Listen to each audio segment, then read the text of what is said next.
কেউ কেউ ভাজা ভাজা খেতে পছন্দ করে, আবার কেউ বা একটু গ্রেভি টাইপের খেতে পছন্দ করে। আমার কাছে দুটোই পছন্দ, তবে আমি আজকে একটু গ্রেভি টাইপের ভুড়ি রান্না করব, যেটা খেতে অসম্ভব মজার হয়ে থাকে। এখানে 1 কেজি পরিমাণ ভুড়ি নিয়েছি, আর ভুড়িগুলোকে ভালো করে পরিষ্কার করে কেটে নিয়েছি। তবে ভুড়িগুলোকে ছোট ছোট টুকরো করে কাটার আগে ভালো করে পরিষ্কার করে হালকা সেদ্ধ করে নিয়েছি। আর ভুঁড়িগুলোকে কিন্তু খুব বেশি বড় বা ছোট করে কাটা যাবে না। যে পাত্রে ভুঁড়িগুলো রান্না করব সে পাত্রেই ভুঁড়িগুলো নিয়ে নিলাম। সাথে দিয়ে দিলাম 2 কাপ পরিমাণ পেঁয়াজ কুচি, 4টার মতো কাঁচামরিচ দিয়ে দিলাম, দিয়ে দিচ্ছি 2 পিস দারচিনি, এলাচ দিয়ে দিচ্ছি 9-10টার মতো, 7-8টার মতো লবঙ্গ দিয়ে দিচ্ছি, তেজপাতা দিয়ে দিচ্ছি 3 থেকে 4টার মতো, আদা বাটা দিয়ে দিচ্ছি 1.5 টেবিল চামচ পরিমাণ, রসুন বাটা দিয়ে দিচ্ছি 1.5 টেবিল চামচ পরিমাণ, জিরা বাটা দিয়ে দিচ্ছি 1 টেবিল চামচ পরিমাণ, স্বাদ মতো লবণ দিয়ে দিচ্ছি, হাফ টেবিল চামচ পরিমাণ হলুদের গুঁড়ো দিয়ে দিচ্ছি, মরিচের গুঁড়ো দিয়ে দিচ্ছি হাফ টেবিল চামচ পরিমাণ, ধনিয়ার গুঁড়ো দিয়ে দিচ্ছি হাফ টেবিল চামচ পরিমাণ, হাফ কাপ পরিমাণ সয়াবিন তেল দিয়ে দিচ্ছি। এই পর্যায়ে তেলের পরিমাণটা একটু কম দিচ্ছি, কারণ আমরা বাগারেও তেল দিব। এবারে সবকিছু একসাথে ভালো করে মিশিয়ে নিচ্ছি। আর এই কাজটা আপনারা হাত দিয়েই করার চেষ্টা করবেন। সবকিছু ভালোভাবে মাখানো হয়ে গেলে এবারে একটু হাতটা ধুয়ে পানি দিয়ে দিচ্ছি। এবারে ঢেকে দিয়ে চুলাটা অন করে দিব। 10 মিনিট পর ভুঁড়িটাকে একটু নেড়ে চেড়ে দিব।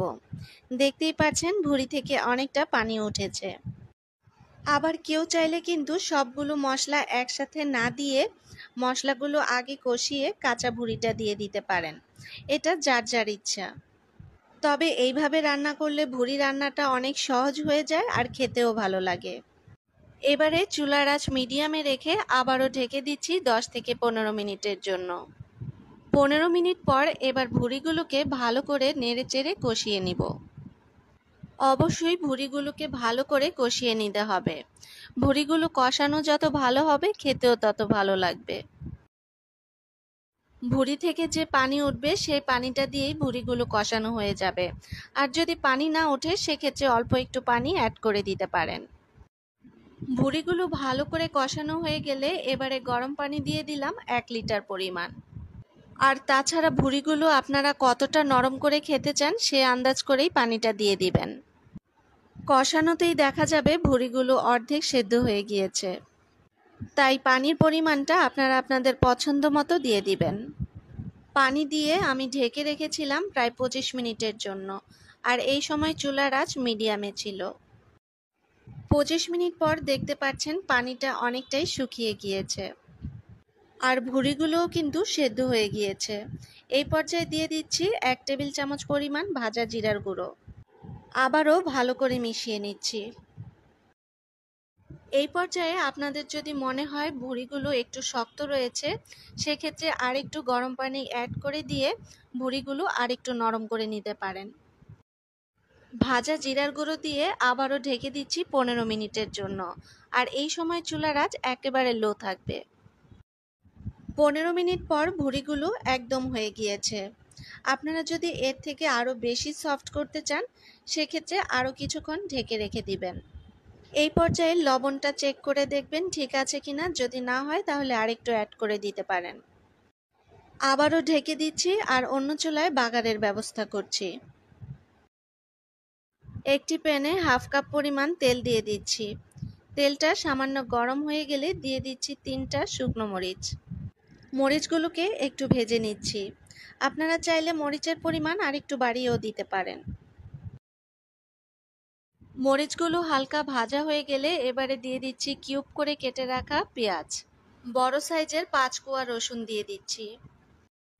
চেষ্টা করবেন ভুঁড়িগুলো বাগার দেওয়ার সময় পেঁয়াজগুলো এরকম বড় বড় করে কেটে দেওয়ার। এবারে পেঁয়াজগুলোকে হালকা ব্রাউন কালার করে ভেজে নিব। মরিচগুলো ভাজা হয়ে গেলে তুলে নিচ্ছি। তবে আপনি চাইলে পেঁয়াজ রসুন দুটোই ছোট ছোট টুকরো করে কেটে দিতে পারবেন। পেঁয়াজ রসুনগুলোকে আমি খুব বেশি কালার করব না, জাস্ট এইরকম হালকা একটা কালার চলে আসলেই নামিয়ে নিব। এই পর্যায়ে মরিচগুলো দিয়ে দিলাম, আবারও ভেজে নিচ্ছি কয়েক সেকেন্ডের জন্য। এইরকম হালকা ভাজা হয়ে গেলে এবারে ভুঁড়িতে ঢেলে দিচ্ছি। আবার আপনি চাইলে এই পেঁয়াজ রসুনের মধ্যেই ভুঁড়িগুলো ঢেলে দিতে পারেন। এবারে সব কিছু একসাথে ভালো করে আবারও মিশিয়ে নিচ্ছি। এবারে ভুঁড়িগুলোকে আর একটু ভাজা ভাজা করে নিব। ভাজা ভাজা করব ঠিকই, তবে ভুঁড়িগুলো একটু গ্রেভি টাইপের হবে। আবারও ঢেকে দিচ্ছি 15 মিনিটের জন্য, আর এই সময় চুলার আঁচ একেবারে লো থাকবে। 15 মিনিট পর ভুঁড়িগুলো একদম হয়ে গিয়েছে, তবে আপনারা চাইলে এই ভুঁড়িগুলোকে আরও ভাজা ভাজা করতে পারেন। তবে আমি প্রথমেই বলেছি আজকের ভুঁড়িগুলো আমি একটু গ্রেভি টাইপের করব। যারা এখন পর্যন্ত এইরকম ভুঁড়ি ভুনা খাননি তারা অবশ্যই আমার এই রেসিপিটা দেখা মাত্রই করে নেবেন। আর অবশ্যই আমাকে ফিডব্যাক জানাবেন খেতে কেমন হয়েছে। রেসিপিটা ভালো লাগলে অবশ্যই ফ্রেন্ডস অ্যান্ড ফ্যামিলির সাথে শেয়ার করবেন। আর একটা লাইক দিতে কিন্তু ভুলবেন না। আমি আজকের মতো বিদায় নিচ্ছি। আল্লাহ হাফেজ।